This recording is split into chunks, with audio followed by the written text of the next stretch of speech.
Esse painel que faremos agora será sobre STO e sandbox regulatórios, né? A intenção é mostrar as iniciativas do governo para testar essas inovações. Esse painel vai contar com Alex Nascimento, Emília Campos e Fábio Alves Moura.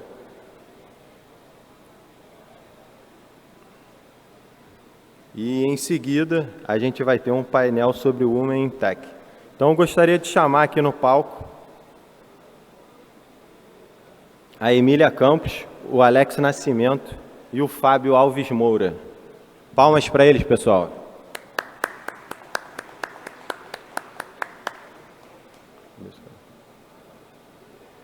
Pode ir.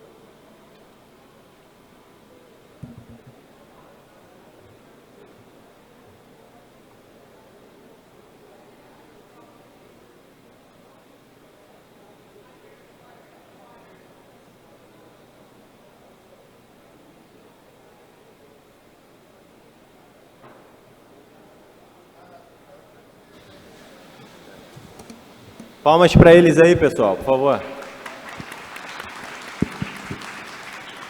Esse painel, como a gente tem menos integrantes, a gente não vai ter um mediador e vai ser mais uma conversa entre eles e tal. Obrigado, pode começar aí, Fábio. Eu acho que aqui, em respeito ao tempo, acho que a gente pode se apresentar, né? Para o pessoal aí que está nos ouvindo. Primeiro as damas. Boa tarde, é um prazer estar aqui, queria agradecer a organização pelo convite.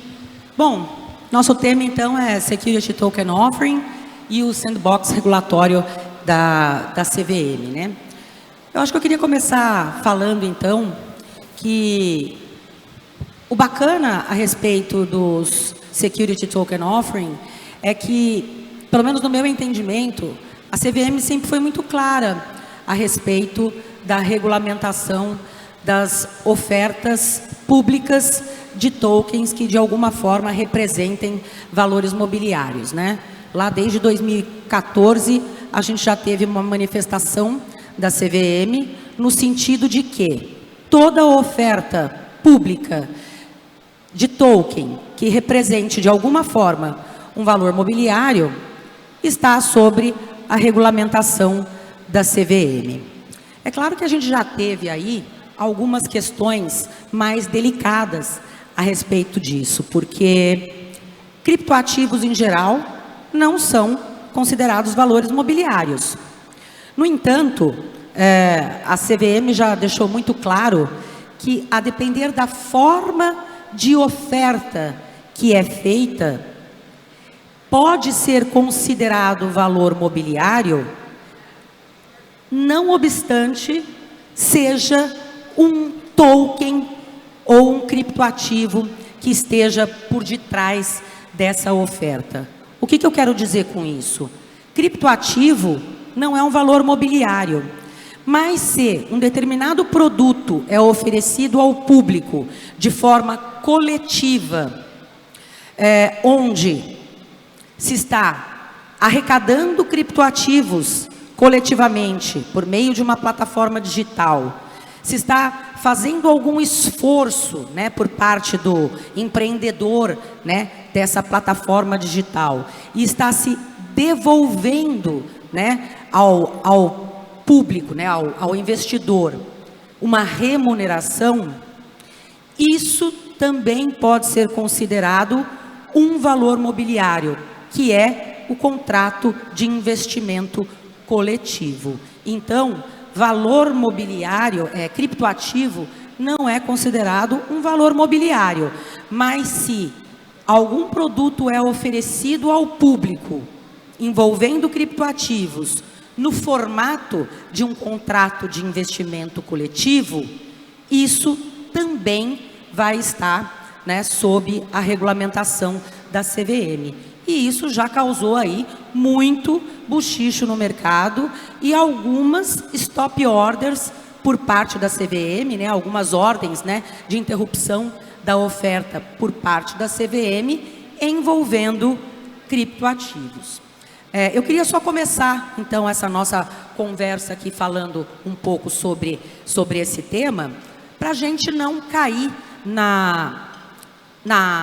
no engano de imaginar que só porque criptoativos não são valores mobiliários, qualquer produto envolvendo criptoativos não estaria sob a regulamentação da CVM, né? A gente tem que tomar um pouco de cuidado com isso, porque quando a gente olha lá a definição de contrato de investimento coletivo, a gente encontra ali vários tipos de produtos envolvendo criptoativos que podem se enquadrar nessa definição do contrato de investimento coletivo. Então, é muito importante analisar caso a caso, para não correr o risco de ter aí um enquadramento dentro desse item, né, da lei que define os valores mobiliários, na definição de contrato de investimento coletivo. Mas o fato é que eu considero que a CVM sempre foi muito clara nesse aspecto, de lá desde o começo ter já se posicionado a esse respeito. Queria passar a palavra, então, para os meus colegas, para falarem também sobre esse aspecto. Aqui só para me apresentar, meu nome é Alex Nascimento, eu estou no mercado aí desde 2016, a gente fundou o laboratório de blockchain da Universidade da Califórnia, conhecido aqui no Brasil como UCLA, e muito rapidamente, em 2018, a SEC, que é a CVM dos Estados Unidos, disse que não podia fazer mais ICO, né, ou oferta de moeda. E aí, junto com a universidade, a gente começou a estudar como fazer isso de forma regulamentada. E aí, só para concluir aqui, eu acho que o conteúdo dessa conversa é Security Token, né, que é a definição de como você emite alguma coisa tokenizada ou registrada no blockchain, mas que seja regulada. E aí você cai em diferenças, o que é regulado no Brasil, o que é regulado nos Estados Unidos, o que é regulado em Cayman, e etc. A gente tem... E aí eu vou deixar aqui os meus colegas se apresentarem, por favor. Boa tarde a todos aqui. Meu nome é Fábio Alves Moura. Agradeço ao Francisco e a organização, parabéns, inclusive. E prazer falar aqui com a Alex e com a Emília, que já são dois dinossauros da área, praticamente blockchain do Brasil. E agora com o Fernando também. Sempre um prazer também. O Fernando é nosso parceiro nos projetos também. Muito bom estar aqui. A Emília dispensa apresentações, uma advogada de referência na área. O Alex é um pesquisador dessa área. O Fernando vai se apresentar também. Mas eu vou me apresentar um pouquinho, porque eu já estou no Brasil, estou fora do Brasil já há quase 5 anos. Então, muita gente daqui eu não conheço ainda. Sou advogado dessa área também, de blockchain. Mudei para a Suíça no começo de 2018 e fui convidado para fazer um pouco do contraponto internacional, né, da parte, porque realmente essa questão de security token é muito importante, porque, como a Emília bem colocou, o criptoativo em si, ele não tem uma natureza jurídica automática, né? Não é declaratório, você não pode dizer, vou montar um criptoativo que seja um security token, um asset, um utility ou coisa do tipo. Ele se comporta como um ativo de certa classe, dependendo da regulação local, né? Então, como o Alex bem ponderou, a regulação de cada país vai tratar o que é um security token, o que é um utility token, o que é um asset e tal. Isso é importante porque quando você monta um projeto de blockchain, geralmente quem monta um projeto de blockchain é ou o pessoal de business ou o pessoal de tecnologia. Raras vezes o pessoal jurídico se envolve no começo do desenho do projeto. Porém, a estruturação jurídica é o que limita o que você pode fazer ou não naquele mercado. E em muitos mercados o projeto nem foi lançado lá, mas você interage com aquele mercado, você tem que se compor e obedecer à regulação local. Então é interessante nessa questão do security token, porque muita gente fala de, eu quero evitar que o token seja security, eu quero trabalhar de uma forma regulada, porque dentro dos tipos de cripto, tem os comportamentos que a criptomoeda pode ter, o comportamento de security é o mais regulado deles. Tem uma série de obrigações legais e tal, né? Aqui no Brasil com a CVM, nos Estados Unidos com a SEC, na Suíça com a FIMA, cada país tem o seu órgão de mercado de capitais que acaba acompanhando esse setor quando a cripto se comporta como um security, como valor imobiliário. Tá, então, assim, acho que é interessante esse painel a gente acabar discutindo um pouco isso. Que casos que levam um ativo criptográfico a se transformar em um valor imobiliário. E o que é bom, qual a vantagem disso, qual a desvantagem, qual o ponto interessante quanto a isso e tal. Então, acho que vai ter uma conversa, uma meia hora ainda de conversa pela frente. Fiquem à vontade, que vai abrir perguntas no final. Né, o Alex deve coordenar aqui, mas vou deixar o Fernando se apresentar também. Obrigado novamente. Boa tarde, bem-vindos todos. Meu nome é Fernando Carvalho, sou fundador da QR Capital.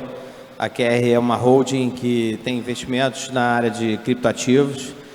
O principal negócio da holding é a QR Asset, que é uma gestora de recursos especializados em fundos de investimentos na área de criptoativos.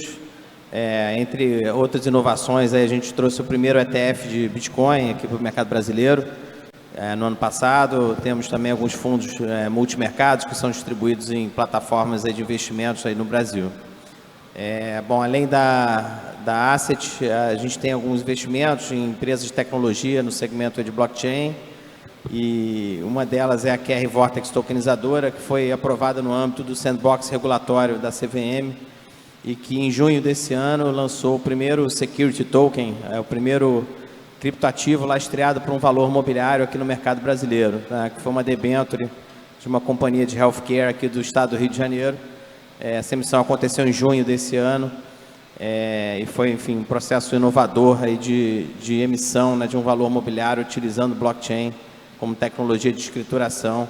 Aconteceu recentemente. A gente, de lá para cá, fez mais 2 emissões, já tokenizamos também cotas de um fundo de investimentos e da própria QR, tokenizamos também uma segunda debênture agora no mês passado, da Pravaler, que é uma companhia de educação lá de São Paulo. Bom, além da tokenizadora, a QR também tem um negócio, uma participação na Rispar, que é uma companhia de empréstimo com lastro em criptoativos, que vem fazendo operações de empréstimo com garantia em bitcoins, e também um portal de conteúdos BlockTrends, convido vocês a conhecerem também, é um portal que vem trazendo aí conteúdo de qualidade aí para o segmento. Bom, já que ele mencionou a questão do sandbox regulatório, qual é a experiência que vocês têm tido em relação a sandbox? Alex, você tem alguma experiência fora do Brasil em relação a esse sistema de sandbox regulatório? Eu acho interessante a pergunta, porque assim, vale a pena para o pessoal que está aqui nos assistindo entender por que chama sandbox, né? Que quando eu comecei a olhar isso, até eu pessoalmente não sabia. A ideia do sandbox é aquele parquinho da criança, né? Você cria ali uma caixinha de areia para a criança não se machucar. Não sei se o pessoal sabe, mas eu acho isso curioso. O primeiro sandbox que a gente começou a ter interação foi o sandbox de Singapura, que foi formado em 2017, 2018. E aí o conceito do sandbox, esse de Singapura, que foi o que a gente teve a maior experiência, era: você pode fazer inovações financeiras dentro dessa caixinha de areia com limitações, né? E essa limitação do sandbox de Singapura era $5 milhões. Então, o que isso dá e por que o conceito de sandbox? Porque aí você consegue fazer inovações no mercado financeiro, mas você tem limitação do que você pode fazer para você não criar um problema muito grande no mercado financeiro. Ou conseguir um rei do Bitcoin aí que levantou bilhões. Então, por isso o conceito de sandbox, acho só curioso aí o pessoal que está na audiência talvez não conhecesse. Tem gente que comenta, né, que o sandbox, em relação à caixinha de areia, ele pode ter 2 significados. Ou ele é a caixinha de areia onde as crianças brincam, ou é aquela caixinha de areia que os gatos usam para fazer as suas sujeiras, né? Em relação ao sandbox aqui no Brasil, a única coisa que eu queria comentar é que, infelizmente, eu acho que a gente perdeu uma grande oportunidade de ter mais players dentro desse sandbox. A gente teve uma abertura para 7 a 8 empresas, nós tivemos várias aplicações, inclusive lá no escritório a gente fez uma submissão de um player para o sandbox e, infelizmente, a CVM aprovou só 3 players para esse sandbox. se é realmente um sandbox, eu acho que a gente poderia ter tido mais empresas habilitadas para esse sandbox. Infelizmente, a gente só teve 3 empresas. Então, é realmente um sandbox bem pequenininho. Ele poderia ter sido um pouco mais abrangente. Fábio, qual que é a tua opinião sobre esse assunto? Não, eu gostei do comentário sobre o gato, e às vezes é o que acontece. Isso eu não conhecia, isso é legal. Também não, mas infelizmente é verdade. Mas acho que é interessante o ponto que é, muitas vezes o sandbox, ele é... Aliás, a definição que eu vejo como correto sandbox é você criar um set de regras e deixar as empresas participarem daquele set de regras ou não. Singapura não tem número de participantes, a Suíça não tem, tal, na Inglaterra não tem. Então, esse approach da CVM é um approach meio intermediário e eu também sou meio crítico disso, né? Porque se você tem uns critérios definidos como técnicos, bom, limite X de participantes, limite X de captação, etc., por que você tem uma limitação de participantes, entendeu? Eu acho que se você não confia nos critérios técnicos, você sofistica os critérios, tenha critérios melhores, tem um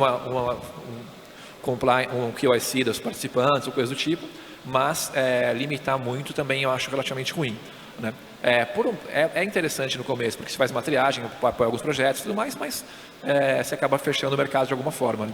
Então não sou muito a favor dessa questão. Aliás, a própria ideia de sandbox, né, é muito falada, mas no final das contas ela é quase uma jogada de marketing do governo, no final das contas, porque assim, nada impede que um país tenha regras facilitadas até certo limite e não chame de sandbox, né? Na Suíça ninguém chama de sandbox. Você faz captação de 8,5 milhões de francos suíços, você tem regra diferenciada, ou 200 participantes sem regra diferenciada. Então assim, depois, como todo mundo começou a chamar de sandbox, eles falam, nós também temos sandbox, mas a regra já estava lá. Então assim, acho que é uma coisa a se trabalhar um pouco. Mas talvez valha a pena, e é uma coisa que a gente recomenda muito no escritório, depende do mercado-alvo, você trabalha muito com o setor local, né, com o público local. Então, assim, mas depende do tipo de produto, a fidelização geográfica não é necessária. Você pode trabalhar a nível global ou indireto. Então dá para você buscar o sandbox que mais te agrada ou que mais te convém, dependendo daquele tipo de projeto, né? Então, acho que é uma coisa a se pensar também. Muita gente, quando faz projeto no Brasil, faz pensando nisso. Começar aqui e, eventualmente, para fora. Ou até aproveitar alguma coisa aqui para fora. Então, isso é uma coisa a se pensar. Você tem que seguir a regulação da CVM quando você está atuando no Brasil, é claro. Assim como a da SEC nos Estados Unidos, etc. Mas você pode estruturar isso a partir de um lugar no qual o sandbox dá limites diferentes. Entendeu? Então, acho que é uma coisa a ser considerada aqui. Como tem sido a sua experiência, a experiência da sua empresa com o sandbox? O processo de aprovação é só o início, né? Então, a verdade, a gente passou alguns meses pré-operacionais, onde a gente teve uma quantidade muito grande, né, de documentação, manuais operacionais, uma série de exigências, né, que foram cumpridas até que a gente tivesse conquistado o ofício final para a operação, né? Então, entre a aprovação para o sandbox, que ocorreu em setembro do ano passado, e o ofício definitivo para a operação, que foi recebido em maio desse ano, a gente teve que dedicar bastante esforço aí em garantir o compliance com as regras definidas aí pelo regulador. É um processo bastante robusto, né? Eu acho que a gente sempre tenta encontrar um pouco de solidez similar ao que é a regulação fora do sandbox, mas ao mesmo tempo uma certa flexibilidade de testar a tecnologia, né? Eu acho que ao longo desse processo o que a gente tentou explicar para o regulador foi achar esse ponto ideal, né? Porque uma startup com uma limitação de número de emissões, uma limitação em termos de perfil de investidor que participa da plataforma, então uma série de limitações características do sandbox, também não pode ter uma estrutura regulatória similar a uma bolsa ou uma grande operação regulada, né? Então, o número de comitês, de manuais de operação, até a responsabilidade fiduciárias. Então, a gente tentou encontrar esse ponto ideal. Esse processo é um processo bastante longo, né, de setembro a maio desse ano, quando a gente finalmente recebeu a autorização definitiva para a operação. E logo na sequência a gente fez a primeira emissão, né, que foi a tokenização de uma debênture. Acho que de forma geral, o feedback de quem está vivendo, né, o processo é o feedback de um regulador bastante aberto a entender a inovação, é o feedback de um regulador que está muito interessado em aprender junto. Eu acho que a CVM vem conquistando bastante aprendizado, bastante conhecimento na tecnologia. A gente que participa aí dos fóruns de discussão há bastante tempo, ver que realmente o nível de conhecimento do regulador tem aumentado bastante nos últimos anos. E eu acho que dentro do Sandbox isso vem se consolidando. Então, a gente vê aí um nível de interesse, de participação e de apoio aos participantes bastante alto, e a gente está bem satisfeito com isso. Eu não sei se vocês também têm essa sensação, mas eu tenho a sensação de que durante esse período em que a gente está aguardando aí o resultado do Sandbox e uma nova regulamentação, eventuais projetos envolvendo security, eles ficam parados, né? Porque, por exemplo, a gente sabe que a gente precisa de autorização da CVM para esses projetos. Mas, como a gente não tem uma regulamentação e a gente está aguardando aí o Sandbox, qualquer projeto envolvendo token e envolvendo security, a gente não tem muito o que fazer nesse período, né? Por quê? Porque a gente precisa da autorização da CVM, não tem uma regulamentação ainda, então qualquer projeto que não esteja dentro do Sandbox, que a gente submeta para a CVM nesse período, o que está acontecendo? Eles ficam parados, aguardando o final do Sandbox e alguma regulamentação, e somente depois disso é que a CVM vai analisar esses projetos e dar sequência nisso. Faz sentido isso? Vocês têm essa sensação também? Eu não sei, eu acho que assim, o Brasil, se você olhar de um ponto regulatório, eu acho que a CVM ela é muito à frente de muitos outros reguladores mundo afora, tanto de entendimento e, obviamente, o Banco Central também. Eu acredito que o Brasil, nesses próximos anos, aí, vai ser um dos grandes mercados de tokenização de ativo real e de security token. Obviamente, a CVM ela tem suas limitações, como qualquer organização, mas acho que tem muita coisa que você consegue fazer no Brasil. Por exemplo, no Brasil você tem o conceito do non-security token, né? Que foi até desenvolvido lá pelo pessoal do mercado Bitcoin, onde você consegue tokenizar precatório e recebíveis. Até o Fernando tem uma tokenizadora, então acho que no Brasil você consegue fazer muita coisa. Eu sou meio enviesado em acreditar que o Brasil está muito à frente de outros lugares. Mas que não envolvam security, né? Eu não sei, se você me perguntar se um precatório não é um valor mobiliário, vocês são advogados, não é? Não. Exato, mas assim, vai explicar isso para gringos. Chega nos Estados Unidos e explica que uma dívida governamental com juros não é um security. Um precatório não, mas um token de precatório talvez, né? Mas só complementando um pouco esse ponto, Alex, eu concordo bastante com o ponto dele. A gente participou recentemente de uma iniciativa global de mapeamento regulatório do Global Blockchain Business Council, chamada Global Mapping Initiative, onde a gente contribuiu um pouco aí com a parte de América Latina, né? E, obviamente, a gente viu a consolidação do trabalho regulatório global. E é realmente impressionante, Alex. Eu acho que o Brasil está realmente na vanguarda, não só na esfera CVM, mas na esfera de outros reguladores, né? Banco Central, SUSEP e outros reguladores. É impressionante o quanto o Brasil avançou e quanto vem conseguindo, de uma forma bem concreta, entregar projetos reais. Não é só discussão, não é só regulação, mas também projetos reais. Então, a gente tem o Brasil, acho que dando alguns exemplos, né? O ETF de Bitcoin do Brasil foi o segundo do mundo. E a gente se lançou 3 semanas depois do Canadá. Por pouco o nosso não foi o primeiro. Né? O Security Token, que a gente lançou em junho, foi um dos primeiros do mundo. A gente tentou até tentar entender em que ordem global ele estava. É difícil identificar isso, mas foi um dos primeiros do mundo. Né? Então, eu acho que a gente está numa posição muito privilegiada em termos regulatórios. Obviamente, a regulação ela anda um pouquinho mais devagar do que a tecnologia. É normal que ela ande, né? Eu gosto sempre de fazer um paralelo aí com as plataformas de streaming, né? Todo mundo fala, lá atrás, no início, o pessoal trocava música no pendrive, né? Não tinha direito autoral, não tinha nenhuma remuneração do artista. E aí surgiu o Napster, né? O Napster não era regulado. E as pessoas trocavam música via internet sem pagar nada para o artista. E a regulação não tinha vindo ainda, né? Até chegar o que é o Spotify hoje, o que são as plataformas do streaming que dividem o direito autoral com o artista e tal, passou por uma movimentação regulatória posterior. Então, eu acho que a tecnologia ela tem que andar um pouquinho à frente da regulação, e eu acho que o Brasil é um bom exemplo global de quem está andando no ritmo certo. Eu tenho uma visão intermediária, na verdade, um pouco disso. Eu acho que assim, tem umas iniciativas interessantes no Brasil, realmente, né? O próprio ETF, como se mencionaram, foi um caso marcante. Security Token pode ser ou não, assim, um pouco mais sutil a questão. Mas acho que tem uma questão com o regulador, que é, e com a legislação e com a parte jurídica, que é o que quanto a postura do regulador é importante no ecossistema ou não.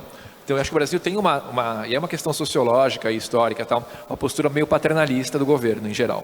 Então, assim, para o Brasil é muito importante que você consiga lançar um projeto dentro das regras, apoiado pelos players que estão pelos reguladores. Então, se vai lançar um projeto dentro do Sandbox CVM, a CVM participa do projeto de alguma forma. Ela analisa, tem várias rodadas e tudo mais. Então, assim, eu estou fazendo uma visão de fora que não participou do projeto. Então, pode me corrigir também, fica até interessante ver a opinião de vocês que estão participando. Tá? Mas, assim, me parece muito que tem uma postura de que você precisa da cooperação com o regulador. Você não tem um quadro... O que é importante não é o quadro de regras ser definido, e você vai lá e obedece a regra, e o regulador tanto faz porque você seguiu a regra. Entendeu? É rule of law específico. Ainda tem muito essa relação. O que é meio... gera resultados meio dúbios às vezes, porque o próprio exemplo que a Emília colocou, tem uma triagem muito fechada, eu imagino que tenha mais do que 3 projetos capacitados para entrar, né? Talvez não, talvez sim, mas assim, é um processo no qual você precisa participar dessa relação com o regulador. Então, assim, você precisa conversar com a CVM, conversar com o Banco Central e tal. Por um lado, é muito bom, porque realmente, dos 4, 5 anos para cá que eu tenho acompanhado, você vê a postura do Banco Central nessa área se abrindo muito, se interessando, se capacitando, da CVM, da própria Receita Federal, né, e outros órgãos do governo não reguladores, BNDES, etc. Tem uma equipe super boa, tem casos concretos legais, mas ainda... eu não sei, não me parece um sistema no qual as regras são maduras suficientes para os players trabalharem com as regras sem o governo. Então, assim, talvez esteja amadurecendo nesse aspecto, seja um processo, talvez seja a postura correta, até porque, infelizmente, o Brasil tem um histórico de crime financeiro, de uma série de problemas também, e que tem que ser monitorados, né? Inclusive na área de cripto. Então, acaba atraindo uma regulação um pouco mais, uma postura mais proativa do regulador, mas é um mercado que eu acho que é muito promissor, porque tem uma postura do governo dos reguladores, né, pró-mercado em muita coisa, porém ainda é um mercado no qual, sei lá, tem um sentimento ainda um pouco dúbio no sentido de saber até que ponto isso realmente é concreto ou não, e até que ponto isso vai ser aberto, transformado em sistema de regras. Entendeu? Até que ponto as regras vão ser claras, você pode trabalhar com as regras sem ignorando o governo. Esse é um ponto. E outro, que ainda o Brasil ele trabalha muito à margem do sistema. Assim, tem muito pouco player internacional vindo para cá. Ainda é visto como um mercado periférico, de alguma forma. E acho que é uma coisa que esses casos de uso, essa prática, ser integrado ao sistema internacional, você permite visualizar e empresas interessantes venham para cá, né? Porque o ecossistema suíço é metade de gente de fora da Suíça. Porque o ecossistema americano, na verdade não, que é muito grande, mas muitos ecossistemas grandes são gente de fora. E no Brasil não tem isso, apesar de um mercado enorme, apesar de uma série de coisas. Então, acho que a gente está num momento intermediário, com um potencial grande, mas com alguns pequenos obstáculos ainda para se passar. Eu queria ver o que vocês acham disso também. Eu queria fazer um contraponto aí com relação à sua opinião. Eu acho que o Sandbox... Primeiro, o Sandbox foi um processo muito aberto, desde a concepção do edital do Sandbox, porque ele foi uma consulta pública, efetivamente, onde todo o mercado pôde contribuir. Foi um volume absurdo de contribuições, né? Então, até surpreendeu, de certa forma, o regulador a quantidade de contribuição que veio para formar, né, para fazer o Sandbox. Lembrando que o Sandbox do Brasil é baseado no Sandbox da FCA, né, que é a CVM do Reino Unido. Então, ele já nasce aí com uma base mais ou menos testada, né? O Sandbox do FCA, no momento em que foi criado do Brasil, já estava, se eu não me engano, na 7ª ou 8ª leva, né, de entrada de participantes. Então já era um modelo bastante testado. Com relação a esse tema dos participantes, etc., o que eu vi foi exatamente o contrário. Tiveram players incumbentes que tentaram participar do Sandbox, serem aprovados. Obviamente, não são informações públicas, porque as candidaturas não são públicas, mas interagindo com participantes do mercado, pessoas que a gente tem interação, conhece e tal, fiquei sabendo de 2 ou 3 candidaturas de instituições enormes, muito grandes mesmo, bancos, exchange, muito consolidados, etc., que tentaram participar do Sandbox e não foram aprovadas. E, muito pelo contrário, o que eu vi nos 3 participantes, e depois no 4º participante que foi aprovado no segundo momento, foram companhias muito pequenas, experimentais, fintechs, em fase de maturação, etc. Então, muito pelo contrário, acho que não houve, acho que favorecimento, foram critérios técnicos, e a forma como foi construída o processo foi uma forma bastante participativa, tá? E vejo que, de alguma forma, o que pesou, né, no modelo de aprovação foi um modelo técnico e também que leva em consideração o modelo de melhoria do mercado de capitais. Eu acho que o grande ponto, né, de avaliação é como o que se apresentava com segurança conseguia melhorar o mercado de capitais. Então, eu acho que, de certa forma, quem não é incumbente consegue desafiar mais o modelo atual, né? E eu acho que a prova mais concreta disso foi o perfil dos participantes.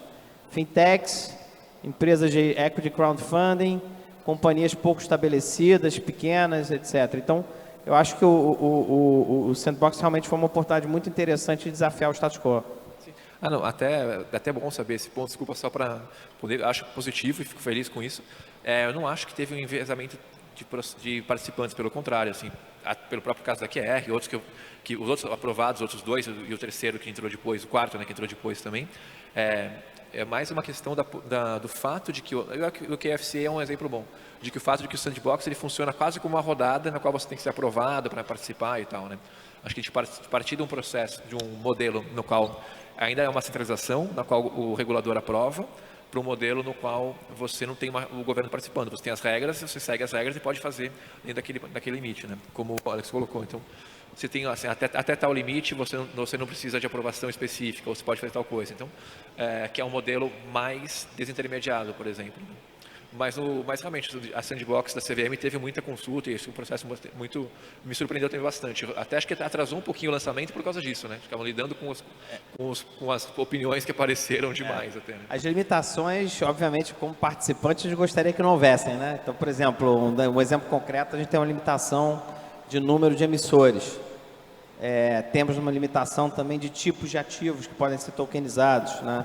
Então, tem uma série de limitações, mas isso, obviamente, a gente gostaria que não existisse, mas a gente entende também que o tamanho da caixinha, né, do banco de teste regulatório aí tem que ser limitada pelo regulador, e uma das formas de limitar é materialidade, tamanho de emissão, etc.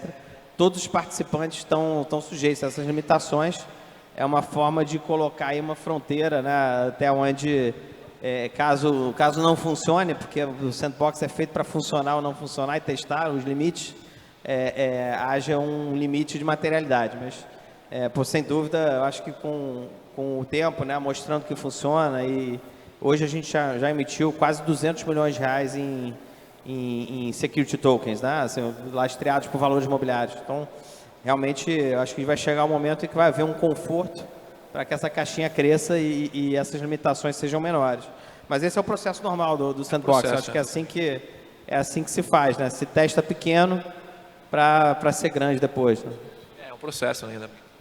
Eu acho que esse ponto, Fernanda, ele vale muito, ele é muito pertinente, porque o que você está vendo no Brasil é uma exponenciabilidade do mercado como um todo, né? No último ano aí, você está vendo BTG lançando a sua própria exchange de cripto, Nubank oferecendo Bitcoin, e você tem outros bancos aí que a gente conversa no mercado, pertencentes ali da Faria Lima, que estão em planos de botar suas próprias plataformas. Então é natural que você tenha essas limitações do Sandbox e a evolução de players incumbentes grandes distribuindo esses produtos. O que leva à tese de que, se vocês aí na audiência tiverem alguma ideia, tiverem alguma coisa que vocês queiram tokenizar, acho que vai fundo, porque o mercado está super propício a crescer e crescer de forma exponencial.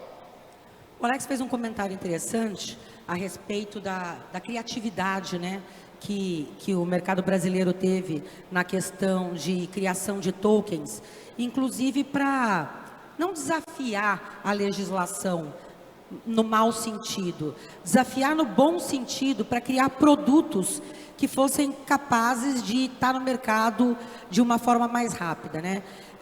A CVM brasileira sempre teve uma inclinação de seguir os entendimentos da SEC, né? Só que a gente já teve algumas demonstrações de que a gente pode ser muito mais arrojado, né? A nossa CVM é um pouco mais arrojada até do que a SEC americana. E eu acho que um dos exemplos disso é o próprio token do Vasco. O token do Vasco, a princípio, né? Se a gente fosse fazer uma análise bem estrita dele, ele certamente, e se a gente fosse fazer uma análise sobre o ponto de vista da SEC, a gente poderia facilmente dizer que ele seria um security, né? E a gente teve uma decisão da CVM, né, numa consulta feita pelo emissor, que trouxe uma decisão dizendo que não era um valor mobiliário, que foi bastante surpreendente, no bom sentido, porque abriu um precedente, né, para outros tokens chamados de antecipação de recebíveis, que muito provavelmente, se a gente fosse seguir ali como advogado by the book e fazer análise como a gente sempre fez, a gente certamente diria, esse token aqui é um security. Mas a gente teve um entendimento bem diferente do esperado, abrindo aí a possibilidade de outros projetos baseados nesse mesmo entendimento. Então, realmente, a gente teve aí, a gente teve bastante criatividade, né, jurídica para a criação desse token e a aceitação da CVM abrindo novas possibilidades. Eu queria o comentário de vocês sobre esse entendimento da CVM. Eu acho que, conforme eu disse, eu acho que a CVM é um dos órgãos reguladores aí do mundo. O Fernando pontualmente mencionou o estudo que o GBBC fez. Recomendo vocês darem uma olhada aí online, Global Blockchain Business Council, e seguir eles, porque eles fazem uns updates regulatórios muito bons. Se eu não me engano, é semanal, né? O update regulatório do GBBC é semanal. É mapeamento anual, mas tem updates frequentes. É bem frequente. Assim, desses aí que tem no mundo, SEC, BaFin, etc., com certeza eu bato palma pro pessoal da CVM. E com certeza a SEC não é o mais proativo ou mais inovador dos reguladores globais, né? Então, assim, acho que a comparação até é injusta, coitados. Nos Estados Unidos, acho que por ser um mercado muito grande, muito sofisticado em mercado de capitais, o regulador acaba tendo uma postura bastante conservadora, né? Acho que eu diria dos grandes reguladores é um dos mais complicados para lançar. Então, realmente a CVM tem uma postura. Eu acho que ainda está um momento de transição, ainda como a gente colocou por cima, né? Tem bastante coisa para evoluir, mas tem mostrado uma postura pelo menos de abertura de uns 2, 3 anos para cá, o que não existia, né, há 4, 5 anos. Então, ainda eu acho que existe um elemento de risco no Brasil nesse aspecto, porque ainda a CVM é uma caixinha de surpresas em alguns aspectos, mas existe uma formação e entendimento ali, em amadurecimento, eu imagino, né? A impressão que eu tenho um pouco de fora. Isso daí. Acho que só concordo, acho que só complementando, acho que dentro desse mapeamento, né, se a gente fosse classificar perfis de reguladores, eu acho que a SEC estaria num quadrante diferente da CVM, com certeza, né? Então, acho que dos casos que mais se fala no mercado de cripto é o ETF de Bitcoin nos Estados Unidos, né? Acho que, não sei, eu ouço, o Alex deve ouvir isso bastante também, que mora lá, né? 5 anos a gente escuta, vai sair o ETF de Bitcoin, acho que tem mais de 30 ou 40 filings, né, de projetos reais tentando aprovação e tal, e não acontece. No Brasil já está, se não me falha a memória, no 7º ou 8º ETF de cripto listado na B3. Então, eu acho que a gente está num quadrante diferente da SEC, o Brasil estaria num quadrante mais de vanguarda mesmo. A gente teve o boom, né, dos ICOs, né, lá para 2017, né, 2018, e agora a gente está em outro boom, né, boom dos NFTs. Qual que é a expectativa de vocês para os STOs nos próximos anos, principalmente depois do sandbox regulatório? Qual que é a expectativa? O que vocês têm de expectativa para esse mercado de oferta pública de tokens do tipo security? A expectativa é uma diferenciação maior, né, entre tokens utilitários e tokens securitários, né? Eu acho que a grande confusão, né, que ocorreu em 2017 foi que grande parte dos ICOs se propunha a gerar funding para projetos se financiarem, e isso tem muito mais cara de valor mobiliário do que de utilidade, né? Então eu acho que essa confusão em 2017 acabou gerando oportunidades aí de captação para projetos não muito sérios, que não foram executados, não foram implementados e acabaram não dando retorno, né, para o investidor. Eu acho que a regulação vai evoluir numa direção de deixar muito clara essa diferenciação. Então a gente vai ver, acho que o nome ICO vai morrer, né? Então a gente não vai mais falar de Initial Coin Offering, né? Acho que é uma coisa muito genérica quando você fala de Coin Offering. A gente vai falar de oferta pública de valor mobiliário tokenizado, né? Tem até um nome já em português oficialmente, né, para Security Token, que é o valor mobiliário digital. Então a gente vai falar de oferta pública de VMD no lado de security, né? E no lado de moedas, blockchains, etc., eu acho que vai ser um ambiente menos pujante. Eu acho que novos protocolos tendem a aparecer com menos frequência, né, do que projetos que buscam financiamento. Vão aparecer eventualmente tokens utilitários, tal, mas eu acho que mais vai ser um ambiente menos pujante. A NFT eu acho que é outra história, né? Eu acho que a NFT, para mim, é um portal muito, muito interessante. Eu acho que a gente, obviamente, separando, né, o que a gente viu aí de bolhas um pouco especulativas, né, de preço e tal, mas acho que a representação digital, né, de ativos tal, acho que é uma coisa promissora, e eu acho que vai acontecer também com bastante frequência, né? Então acho que o que a gente espera para frente é uma diferenciação do que é o que. Cada tipo de oferta vai estar sujeita a um ambiente de negociação separado, a regras de negociação diferentes. E o mercado secundário, como é que você acha que vai ser? As exchanges vão estar autorizadas ao mercado secundário dos valores mobiliários tokenizados, ou aquelas empresas já autorizadas pela CVM que vão estar autorizadas a esses? Isso é uma opinião pessoal, realmente eu não sei o que vai acontecer com relação à regulação futura, mas eu tendo a achar que não tem muito sentido criar uma nova regulação específica para token. Eu acho que já existe uma regulação bastante robusta para credenciar uma distribuidora de título de valor mobiliário no Brasil, né? Então eu acho que o processo vai ser um pouco ao contrário. As GTVMs vão ter que buscar essa licença, e essa licença já existe, e eu acho que as exchanges vão ter que se adaptar a essa regulação no país. O fato do valor mobiliário ser distribuído com uma representação digital não muda muito a responsabilidade fiduciária de quem distribui. Até queria comentar um ponto que você colocou agora, Fernando, nessa última pergunta da Emília, que eu acho interessante, que a gente está falando da regulação de STO. Tem uma questão interessante que é o seguinte: o que é um security token no final das contas, né? O que é um valor mobiliário tokenizado? E aí, em 2017 teve muito, eu não sei até que ponto vocês conhecem a questão, o que define o valor mobiliário, né? O elemento principal, que é comum em todos os sistemas regulatórios, é a distribuição de resultado, ou seja, o valor, o ativo criptográfico, ele se comporta como um veículo de investimento. Você coloca um dinheiro e ele vai te dar algum retorno no final, né?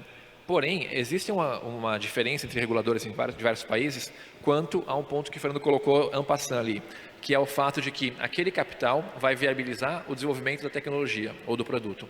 Ou seja, você fazer uma ICO de um utility token, que é realmente um utility token, que não te dá benefício no final, que funciona como um ativador de funcionalidade de plataforma, etc., mas que vai financiar o desenvolvimento da plataforma.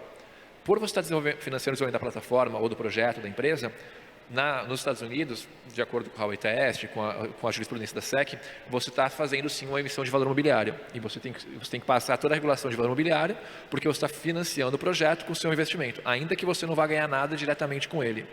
Tá? Em alguns outros sistemas jurídicos, não. Você pode financiar o projeto, porém, se você não for ganhar diretamente nada com ele, você cai numa regulação de crowdfunding, de outras coisas, e aí não se caracteriza como security token.